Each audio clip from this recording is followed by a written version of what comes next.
दोस्तों, हर व्यक्ति यह बात भली भांति जानता है कि उसे एक न एक दिन इस दुनिया को छोड़ना ही होगा, इस दुनिया को अलविदा कहना ही होगा। लेकिन उसके बाद भी हर एक व्यक्ति, हर एक इंसान हमेशा यही सोचता है कि अभी तो मैं 70-80 साल जीऊंगा और तब तक तो मुझे मृत्यु नहीं आने वाली, फिर चाहे कुछ भी क्यों ना हो जाए।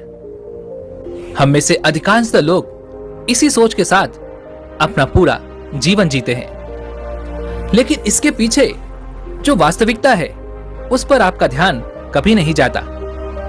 भले ही आप यह मानते हो कि आप कम से कम 70-80 साल जिएंगे ही, लेकिन वास्तविक तौर पर देखा जाए तो हम में से हर एक व्यक्ति, हर एक सांसें जो गिन रहा है, जो ले रहा है, ये खत्म होती जा रही हैं।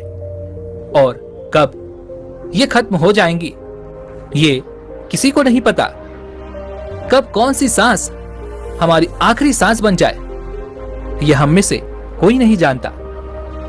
हम मनुष्य जब से जन्म लेते हैं तब से पल पल मरते ही रहते हैं, लेकिन हम इस बात से बेफिक्र होकर अपने जीवन में मगन रहते हैं और हम इस चीज की अनुभूति भी कभी नहीं कर पाते।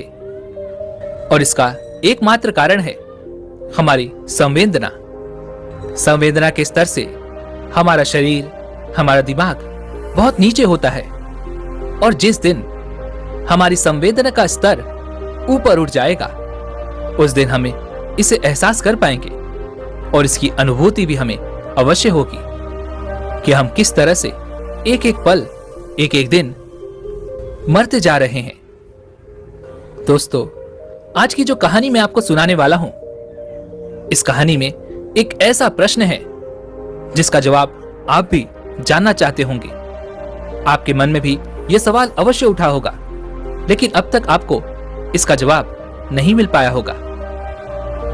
बहुत समय पहले की बात है, किसी नगरी में दो जुड़वा भाई रहते थे। दोनों जुड़वा भाई आपस में बहुत प्रेम करते थे। उनके बीच का जो संबंध था वो बहुत मजबूत था। दोनों एक दूसरे की कदर करते थे, दोनों एक दूसरे का सम्मान किया करते थे। उनमें से जो बड़ा भाई था वह बहुत ही कामयाब इंसान था, अर्थात उसके पास वह सब कुछ था जो वह चाहता था। धन, दौलत, वैभव, सारी सुख सुविधाएं। वहीं पर जो दूसरा भाई था उसके पास धन दौलत तो नहीं थी, लेकिन उसने मान सम्मान बहुत कमाया था। वह थोड़ा गरीब था पर अपने जीवन से संतुष्ट था। दोनों भाई अपने जीवन को मजे में जी रहे थे। देखते ही देखते समय बीतता गया। समय के साथ साथ वो दोनों अब बूढ़े हो चले थे। अब उनके पास अपने पूरे जीवन का केवल कुछ समय ही शेष बचा हुआ था, और ये ऐसा समय था जब दोनों भाइयों की परिस्थितियां लगभग एक जैसी थी। जिसने बहुत अधिक धन कमाया था उसने भी अपना जीवन जैसे तैसे ही काटा, और जिसने मान प्रतिष्ठा कमाई थी, जिसके पास उतना धन नहीं था, उसका भी जीवन जैसे तैसे ही कट रहा था। तब उन्हें यह एहसास होने लगा कि हमने अपने जीवन में जो कुछ भी हासिल किया उसका क्या अर्थ हुआ। वे दोनों यह सोच रहे थे कि हमने जीवन भर इतनी मेहनत की, इतना कुछ अपने लिए कमाया, लेकिन यह सब कुछ व्यर्थ ही रह गया, जिस कारण वे लोग बहुत परेशान रहने लगे थे और अपने जीवन की इस यात्रा को खत्म करने से पहले वे अपने सभी सवालों के जवाब जानना चाहते थे। एक दिन बड़े भाई के एक मित्र ने जब अपने मित्र को बहुत उदास देखा तो उसने उससे उसकी उदासी का कारण पूछा। तब उसने अपनी सारी आपबीती अपने मित्र को बता दी। इस पर बड़े भाई का मित्र कहता है, यहां पास ही में एक बौद्ध भिक्षु रहते हैं। उनके आश्रम में भीड़ लगी रहती है। वे सभी के हर प्रश्न का जवाब देते हैं। तुम वहां पर चले जाओ, तुम्हारे जो भी प्रश्न है वह उसका उत्तर तुम्हें अवश्य देंगे। वह बहुत ज्ञानी हैं, उनकी ख्याति दूर दूर तक फैली हुई है। दूर दूर से लोग अपने सवालों के जवाब जानने के लिए उनके पास आते हैं। तुम भी वहां जाकर अवश्य एक बार अपने सवाल पूछ कर देखो। मुझे यकीन है तुम्हें तुम्हारे सवालों के जवाब वहीं पर मिलेंगे। वह दोनों भाई उन बौद्ध भिक्षु के पास पहुंच जाते हैं और अपने सवालों के जवाब जानने के लिए बहुत उत्सुक होते हैं। जब वह वहां पर गए तो उन्होंने देखा कि वह बौद्ध भिक्षु ध्यान में लीन थे, तो उन्होंने खड़े होकर वहीं पर इंतजार करना उचित समझा। जब वह बौद्ध भिक्षु अपने ध्यान से बाहर आए, जब उन्होंने आंखें खोली तो उन्होंने देखा कि दो वृद्ध उनके सामने खड़े हैं। तब उन्होंने उनके यहां पर आने का कारण पूछा।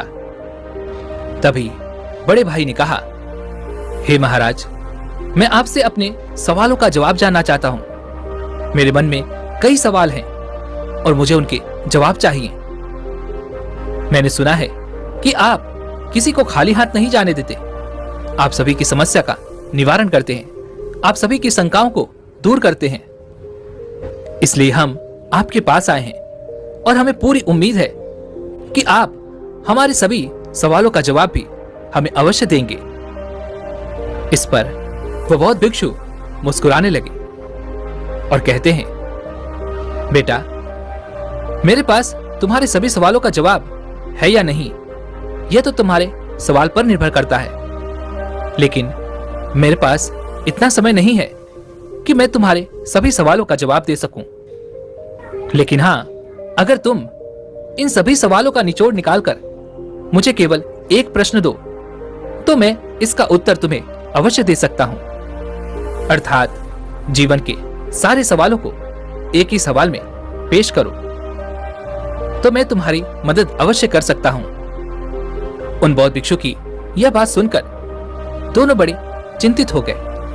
उन्हें यह समझ नहीं आ रहा था कि आखिर अपने पूरे जीवन के इन प्रश्नों को केवल एक प्रश्न में कैसे परिवर्तित किया जाए। दोनों सोच में पड़ गए। दोनों ने काफी देर सोच विचार किया, चर्चा की और उसके बाद बड़ा भाई कहता है, हे महाराज, यह तो बड़ी विचित्र बात है कि अपने जीवन के सारे सवालों को केवल एक सवाल में परिवर्तित करके हम आपसे कैसे पूछ सकते हैं। हमने बहुत प्रयास किया, हमने आपस में बातें भी की, लेकिन हम इन सभी सवालों को एक सवाल में परिवर्तित ना कर सके। लेकिन उसके बाद हमने कुछ देर और सोचा विचारा कि हमें किसी भी तरह से केवल एक सवाल ही पूछने का मौका मिला है, जिस कारण हम दोनों भाइयों ने आपस में सहमति करके अपने जीवन को केवल एक सवाल में पिरो दिया है। और यह सवाल मैं अब आपसे पूछना चाहता हूं, क्या मुझे आज्ञा है? तभी वो बौद्ध भिक्षु कहते हैं, अवश्य, जो तुम पूछना चाहते हो पूछ सकते हो। तभी वो बड़ा भाई कहता है, हे महाराज, हम दोनों भाई हैं और हम दोनों ने अपने जीवन को संतोषजनक जिया है। एक तरफ जहां मैंने खूब सारा धन इकट्ठा किया, वैभव और सारी सुख सुविधाएं इकट्ठा की, वहीं पर मेरे भाई ने अपने जीवन में मान प्रतिष्ठा इकट्ठा की और अपने जीवन को संतोषजनक जिया। लेकिन अब हमारे जीवन का वह समय आ चुका है कि हम कभी भी अब मृत्यु को प्राप्त हो सकते हैं। लेकिन अब हमारे मन में एक अजीब सा प्रश्न है और वह यह है कि हमें लगता है कि हमने जीवन में जो कुछ भी पाया है, जो कुछ भी इकट्ठा किया है, यह सब कुछ व्यर्थ है। जैसे हमारे मन के कोने में कहीं कुछ खालीपन सा है, जिसके कारण हमें ऐसा प्रतीत होता है कि मानो हमने अपने जीवन में कुछ खो दिया है। लेकिन वह क्या है, यह हमें समझ नहीं पा रहा। हमने जो कुछ भी इकट्ठा किया है, धन, वैभव, मान सम्मान, सारी सुख सुविधाएं, वो तो सब यहीं रह जाएंगी। तब फिर ऐसे मूल्यों का क्या फायदा जिसके लिए हमने यह जीवन जिया? जो कुछ हमने इकट्ठा किया, जब वो सब हमारे साथ जाने वाला ही नहीं, वो सब कुछ यहीं पर खत्म हो जाएगा। हमने अपने मूल्यों के लिए अपने जीवन को दांव पर लगा दिया, अपने आदर्शों के लिए अपने जीवन को दांव पर लगा दिया। हमने बहुत अच्छे अच्छे रिश्ते बनाए, अपने आदर्शों को, अपने मूल्यों पर दान कर दिया, यह सोचकर कि हमारे मूल्य, हमारे आदर्श बचे रहें। लेकिन जब हमने पीछे मुड़कर देखा तो हमें यह एहसास हुआ कि जिस मूल्य और जिस आदर्श को हम पीछे छोड़कर यह सोच रहे थे कि वह बचा रहेगा, वह तो एक ताज की तरह हमारे सर पर ही है। तो ऐसे मूल्यों का क्या फायदा जिसे मौत जब चाहे पूरी तरह से नष्ट कर दे, बर्बाद कर दे? क्या हमें अपने जीवन में इतनी मेहनत नहीं करनी चाहिए थी? क्या हमने जो कुछ भी हासिल किया यह सब व्यर्थ हो गया? और जीवन के जिस दौर पर इस समय हम खड़े हैं, हमें यह एहसास हो रहा है कि हम असली सत्य को पहचान ही नहीं सके, और वह असली सत्य क्या है यह भी हम नहीं जानते। लेकिन इस सत्य को जाने बिना भी हम अपने जीवन को त्यागना नहीं चाहते। जब हम यह सोचते हैं तो हमारा मन डर के मारे कांप उठता है। हमारे मन में एक अजीब सी पीड़ा उठती है। हम यह नहीं जानते कि वह क्या है और क्यों है, लेकिन हमें तो बस यह जानना है कि आखिर वह सत्य है क्या, आखिर वह खालीपन है क्या। इसलिए हे महाराज, आज हम आपके पास आए हैं कि आप हमारे सवालों का जवाब देंगे। इसलिए हम दोनों आपके सामने हाथ जोड़ते हैं और अपने इस सवाल का जवाब चाहते हैं। हम पर कृपा करें। हम जानना चाहते हैं कि इंसान के आदर्श, इंसान की मूल्य, इंसान के जीवन जीने का तरीका आखिर कैसा होना चाहिए, ताकि वह अपने बुढ़ापे में सभी सवालों से मुक्त हो सके, जिससे अंतिम समय में उसके मन में कोई दुविधा ना हो, वह खुशी खुशी अपने प्राणों को त्याग सके। प्राण त्यागते वक्त हमारे मन में कोई संकोच ना हो कि हमने अपने जीवन में यह कभी छोड़ दी है। हमें तो बल्कि यह खुशी होनी चाहिए कि हमने जीवन में जो कुछ भी किया वह बहुत अच्छा था। उन दोनों का यह सवाल सुनकर वह बौद्ध भिक्षु एक पल के लिए सोच में पड़ गए। उन्होंने काफी देर सोच विचार कर इसका जवाब देना शुरू किया। बेटा, हम मनुष्य हमेशा अंधकार में जीते हैं। हमें लगता है कि हमारे जीवन का कोई अंत नहीं। हम तो यहाँ पर सदा के लिए जीने आए हैं, इसलिए हम केवल मौज मस्ती में अपना समय यूं ही व्यर्थ करते रहते हैं। उन चीजों को इकट्ठा करने में अपना समय लगाते हैं जो हमारे किसी काम की नहीं। और जब तक हम मनुष्य के जीवन में कोई बड़ी बीमारी या फिर बुढ़ापा जैसे जीवन के दौर जब तक हमारे सामने नहीं आते, तब तक तो हम अपने आप को अजर और अमर ही समझते रहते हैं। और हम इस अंधकार में जीते हैं कि हमारा मौत भी कुछ नहीं बिगाड़ सकती। क्या तुम दोनों को कभी यह एहसास हुआ है? क्या तुम्हारे साथ कभी कोई ऐसा पल गुजरा है जब तुमने शायद ही अपने अंदर जाती और बाहर आती सांसों के बारे में ध्यान दिया हो? क्या तुमने तब कभी यह सोचा था? क्या तुम्हें तब कभी यह एहसास हुआ था कि यह तुम्हारी सांसें जो अभी चल रही हैं, यह कब आखिरी सांस बन जाएं? मुझे यकीन है जब तुम जवान होगे तब तुम्हारे मन में ऐसे कोई सवाल कभी उत्पन्न नहीं हुए होंगे, क्योंकि उन दिनों में हमारा मन केवल वासनाओं में लिप्त रहता है। उसे तो केवल अपनी वासनाओं की पूर्ति करनी अच्छी लगती है। उसे हमेशा बस एक ही चीज की होड़ रहती है, हमें अपने जीवन में कुछ करना है, कुछ पाना है, धन इकट्ठा करना है, मान प्रतिष्ठा, वैभव, वो सारी सुख सुविधाएं, एक अच्छा औहदा, या फिर हमें एक संतोषजनक जीवन तो जीना ही है। और इसी प्रकार हर एक मनुष्य, हर एक व्यक्ति अपने जीवन के मूल्यों को, अपने आदर्शों को अपने जीवन के हिसाब से निर्धारित करता है। जब तक सब कुछ ठीक होता है तब तक हमारे मन में कभी कोई शंका या कभी कोई प्रश्न नहीं उठता। लेकिन जैसे ही हमारे जीवन में कोई बुरा दौर आता है, कोई विपरीत परिस्थिति आती है या फिर कुछ अनहोनी हो जाती है, या फिर जब हम किसी गंभीर बीमारी से बीमार होते हैं, या जब हमारे सामने हमारे अंतिम समय नजर आता है, उस दिन हमारे मन में यह सवाल जरूर उत्पन्न होता है कि हमारे जीवन के आदर्शों का, जीवन के मूल्य का आखिर क्या महत्व? क्या हो अगर अभी के अभी मेरे प्राण निकल जाएं, तो क्या मेरे आदर्श, मेरे मूल्य मुझे एक संतोषजनक मृत्यु दे सकते हैं? परिपूर्णता से इस जीवन को त्यागने का साधन दे सकते हैं? और उस वक्त हमें यह भी एहसास हो जाता है, हमारे जीवन के जो मूल्य हैं, जो आदर्श हैं, ये सभी इस जमाने की देन है, जो इस समाज ने हम पर डाला है। और इस बोझ को लिए हम अपना पूरा जीवन इसी तरह से व्यतीत कर देते हैं। तुमने देखा होगा कि हम में से अधिकांश लोग अपने जीवन में मान सम्मान, प्रतिष्ठा और धन इकट्ठा करने में लगे रहते हैं, और इसी प्रकार उनका जीवन यूं ही समाप्त हो जाता है, और उनके जो जीवन के मूल्य हैं, जो जीवन के आदर्श हैं, वो यहीं पर रह जाते हैं। लेकिन यह आदर्श केवल एक मात्र कागज की नाव के समान है, और जब तेज बारिश होती है तो कागज की नाव तहस नहस हो जाती है। जब तक वह इंसान उस कागज की नाव में बैठा होता है और बारिश नहीं हो रही होती, तब तक वो अपने आप को सर्वश्रेष्ठ मानता है, अमर अजर मानता है।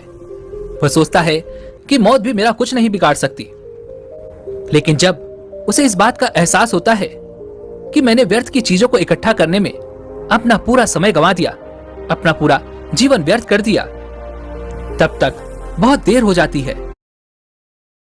और तब वह इंसान सुख और दुख में लिप्त ना होकर अपने जीवन को अलग होकर जी सकता है। तब उसे यह एहसास होता है कि मैं तो इस सुख और दुख में शामिल ही नहीं हूं।